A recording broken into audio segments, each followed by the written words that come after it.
It was 1997, and I was at my local Blockbuster returning my VHS movie rental, Apollo 13, when the guy told me that I had a $40 late fee. I didn't want to pay it, but I had no choice because I wouldn't be able to rent any other movies until I did, and Blockbuster was the only rental store. I asked him to please let this one by, since this was my first time, but he only said, "Sorry, store policy." So I paid for it and embarrassingly rushed out. The entire ride home, I was annoyed and couldn't get that $40 late fee out of my head. I knew there had to be some other option, but there wasn't. So instead of putting up with their ridiculous fees, I created my own video rental store, beating Blockbuster and creating Netflix, my billion-dollar industry. But that's not really how Netflix started. At least, not how the idea came to us. I was working at my software company, Puratria, with a close friend, Mark Randolph, where we would carpool to Silicon Valley together every day. When one day we began bouncing ideas off each other. We were looking for our next career move and hungry for something game-changing that would revolutionize an industry and fit more with the 21st century. We knew about Amazon's rising popularity, and we wanted to make an Amazon-like business that would be internet-based and toyed with dog food, shampoo, and then renting movies. It was a crazy one, but so were we. And so was America's obsession for movies. We sat on the idea, and the more we spoke, the more we began getting discouraged, almost abandoning it. But in 1997, my company went through a merger with a larger corporation, and I sold Puratria for $750 million, giving me the opportunity to finally try our idea. We began building our site and planning our business model to ship movies to people's homes until we realized we didn't have a cost-effective way to deliver them because, at the time, the only movies you could rent were on VHS, which were big and heavy, and people went to Blockbuster to pick them up. But then a friend told me about a new way of watching movies: DVDs. We weren't sure how strong or if a DVD would make it one piece to the customer, so we tested the idea ourselves by inserting a DVD movie into an envelope and mailing it to our homes. When we ripped open the envelope and saw that it made it in one piece and still worked, we knew it had to be done. I invested $2.5 million of my own money into the startup, imagining it to be the next Amazon of movie rentals.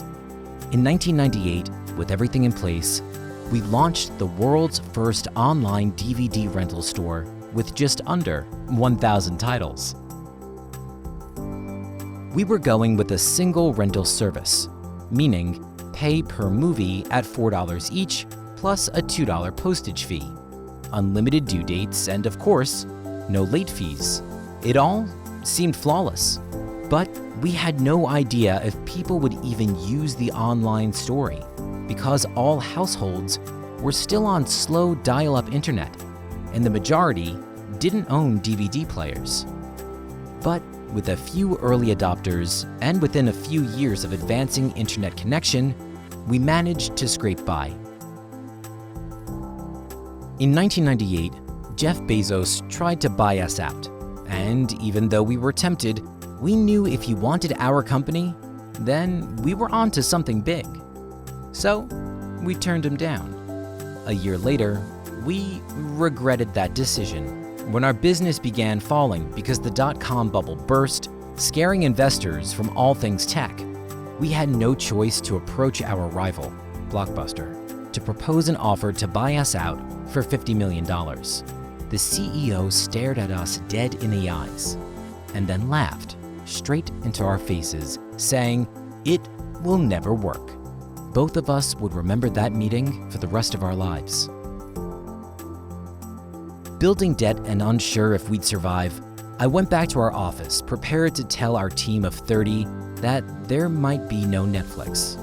When I saw their faces and knew how much they believed in this vision and the trust they put in me, I made the decision that I wasn't going to give up, and I wasn't going to stop trying. I made the decision to get rid of our single rental service and moved to a subscription model for one low monthly price. That idea not only saved us, but gave us the popularity we needed. Throughout the early 2000s, we grew in ways we never expected. Our user accounts hit 6.3 million subscribers at the end of 2006, with rivals like Amazon starting their own video services, leaving us no time for rest. Instead, we pushed harder and introduced a streaming service where anyone could watch any movie as long as they had an internet connection. It was limited to under 1,000 movie selections and only worked with Internet Explorer. This was our next frontier, and looking ahead, we knew DVDs would be a thing of the past. As they say, the rest is history. And the Netflix you all know today, streaming more than 2.2 million minutes and counting, entertaining more than 167.1 million subscribers spread all over the globe, and giving filmmakers the opportunity to share their creative visions to all who chose to watch. Sorry if it wasn't as grand as starting a company because I got slapped with a $40 late fee, although paying the late fee was real. But the idea is something special. Because if there is anything to take away from all of this, it isn't to chase after riches, but to have a little patience. Patience and a strong will was what made our dreams into a reality. We always had the drive and we had the ideas to make it happen, but we were just too far ahead of the technology. With that little patience, we were able to introduce our famous red envelope movie mail-in packets. And with a strong will, we survived the dot-com bubble burst and pushed harder when all other people gave up on us. So, the next time you watch a movie on Netflix, just remember, it all started as a small idea birthed by two friends carpooling to work. My name is Reed Hastings. And together with my friend, Mark Randolph, we created the streaming giant, Netflix.